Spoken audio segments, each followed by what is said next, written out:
All of my seeds are here. That's actually a big package. So let's peek inside and see.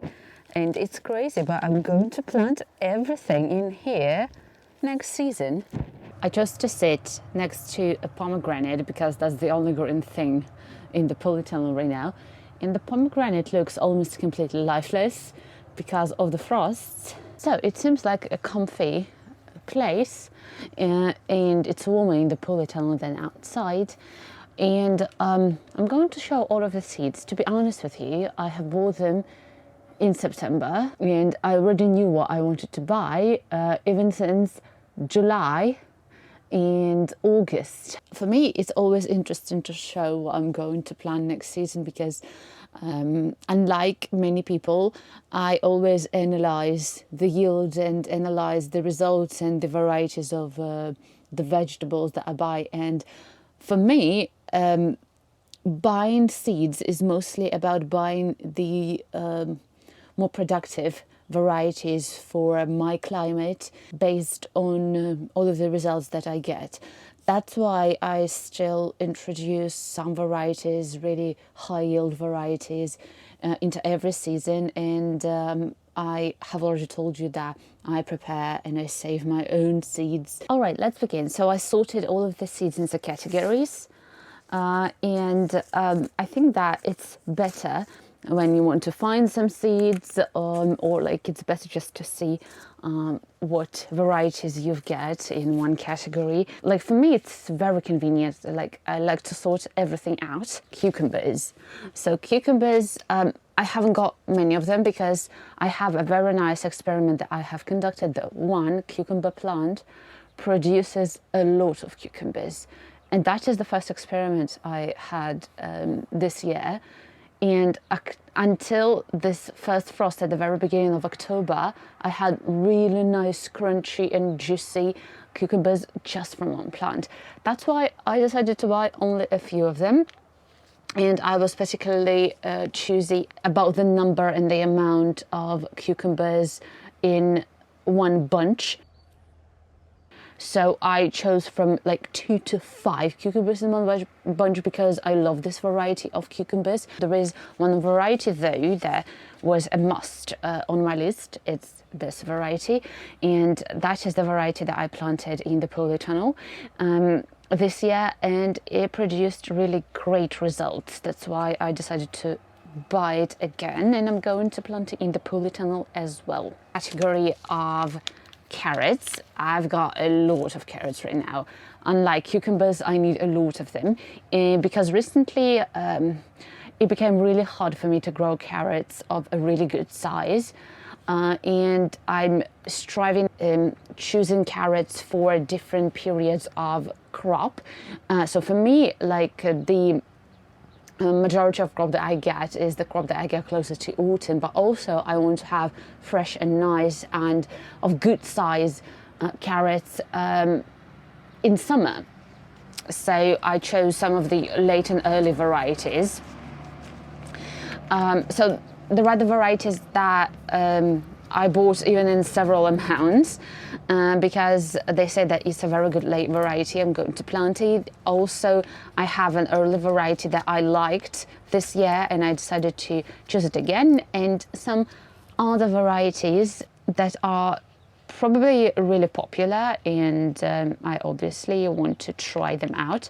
Also, I have some varieties left from the previous year, but to be honest, among these varieties, I've got only one that I loved, and that's a very good one. It grows an incredibly big size carrots. The only thing that I don't like the form. For me, the carrots should be long. So that is the classic variant that I love in terms of aesthetics, but that's a very good crop and good yield variety. Another category that I introduced this year is the category of corn. For me, it was a revelation that I can grow corn at home. I don't know why it was a revelation, maybe because we live in a country where we have cornfields. But the point is that the corn which is planted by the farm is not the sweet corn, so it's mostly for animals. in order to feed them and etc. So it doesn't have sweetness in them. So for me, buying sweet corn was a very good alternative of enjoying the sweetness and juiciness of the corn, and I've got good results. But for me, this time it was really important to look at the size of what I'm going to get at the end. So I was particularly choosy about this one, and of course the height of the corn, because I can't boast of a very big plot, and obviously high corn, high plants create the shade that I don't need. Because of this shade, I didn't have really good results with beans, because beans were planted next to the corn. Then looking at the category of tomatoes, that was always the most favorite and beloved category of mine, but right now I don't have a lot of varieties that are introduced. So the reason for that is that I started saving my own seeds, but I was thinking about introducing some low varieties into the polytunnel as well, because I'm going to rearrange the space here, and I'm going to plant melons, watermelons and cucumbers, forming a very nice arch. And that's why under this arch I'm going to plant low varieties, and for me that was the case.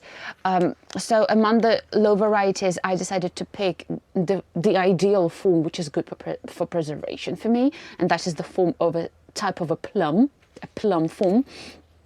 Also, I chose more of yellow varieties because I really enjoyed the taste. So it has a slightly different taste, a bit of sweetness in them when the tomatoes are yellow. And also, so this variety is the variety that is very good for drying, as they are mostly the tomatoes which are of dry texture, so they are not juicy and they are good for drying. Also, I chose the variety which is called the Kiss, and they say that it's a crazy variety because it grows huge bunches of tomatoes, and that's something that I would like just to see.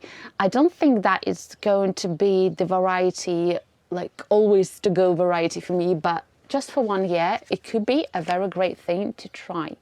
So the next category is the category of aubergines and peppers. You know, it may sound really surprising, but I bought only one variety of peppers. I realized that I don't need that many peppers, and I don't use it a lot and I don't eat it a lot. So for me, like, having only 1 or 2 plants is okay.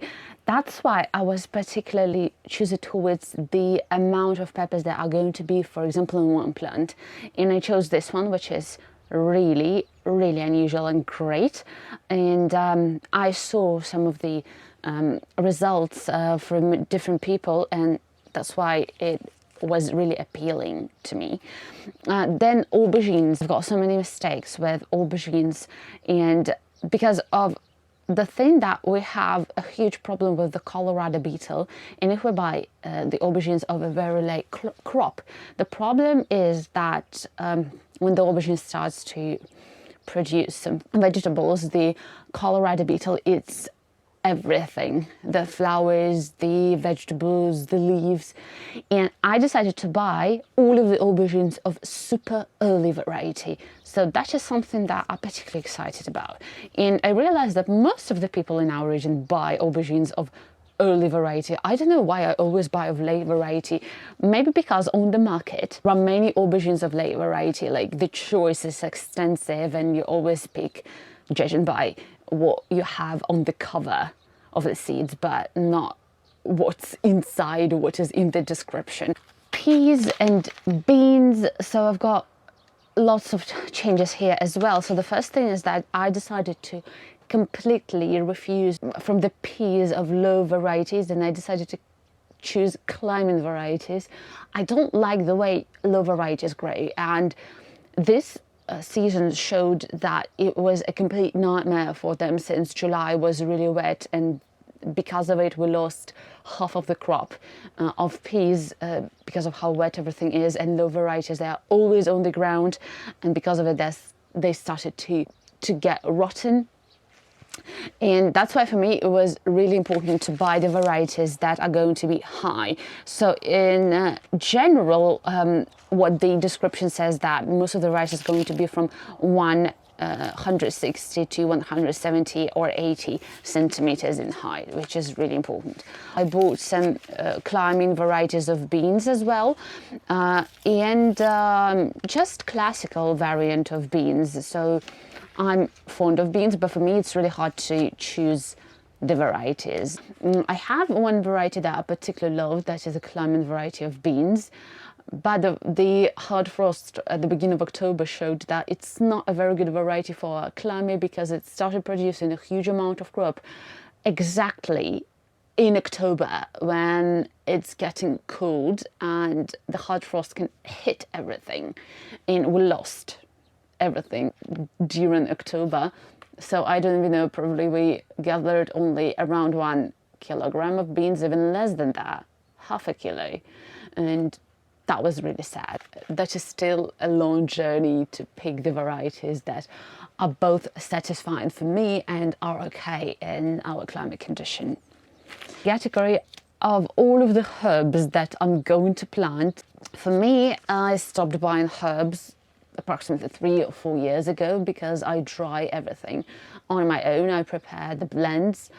So for me, it was really important to probably buy the herbs that I always buy, like basil, celery. I could also dry them, and they are a very good addition to the blends. I've mentioned multiple times that for us, for our culture, the best herb is the dill.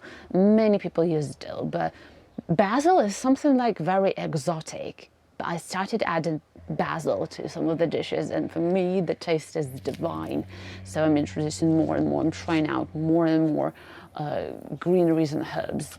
The next category is the category of watermelons. This time I'm not showing a lot of them, but last year I bought so many packages that I didn't use all of them, and this time I decided just to buy the yellow variety of the watermelon, because I particularly loved it and I would like to try out.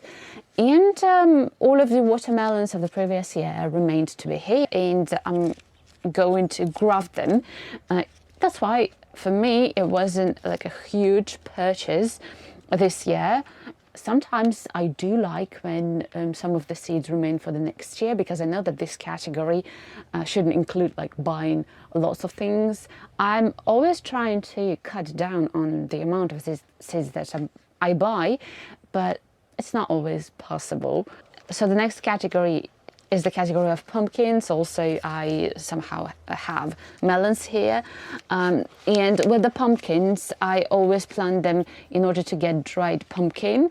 That's something that we always do. And sometimes I use pumpkin for graftings, but in most of the cases, I choose lagenaria plant and its root system, because it's the best in terms of grafting.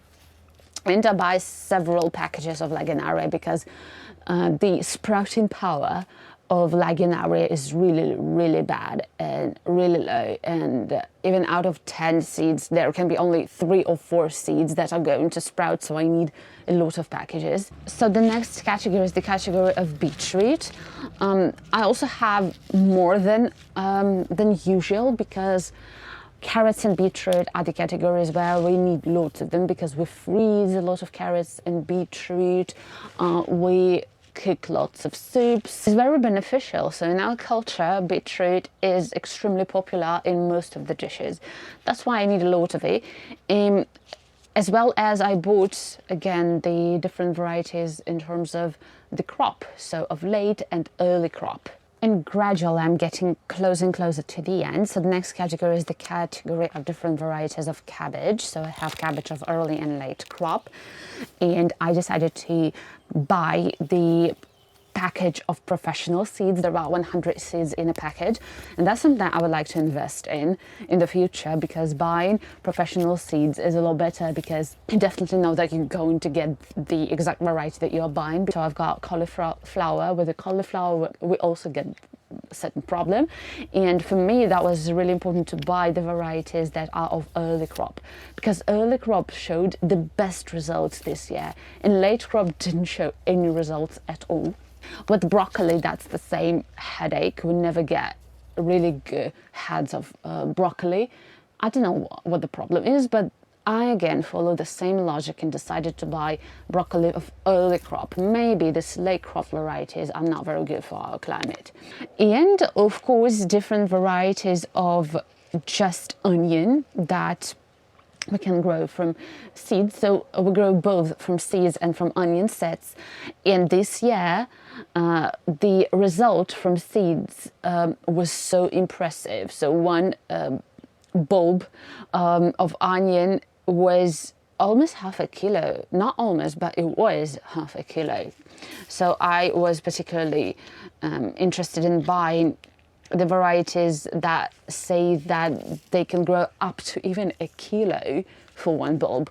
So that's going to be pretty exciting. Then I have courgettes, but I didn't buy anything new to this category because I've got some varieties that I can use for the next year.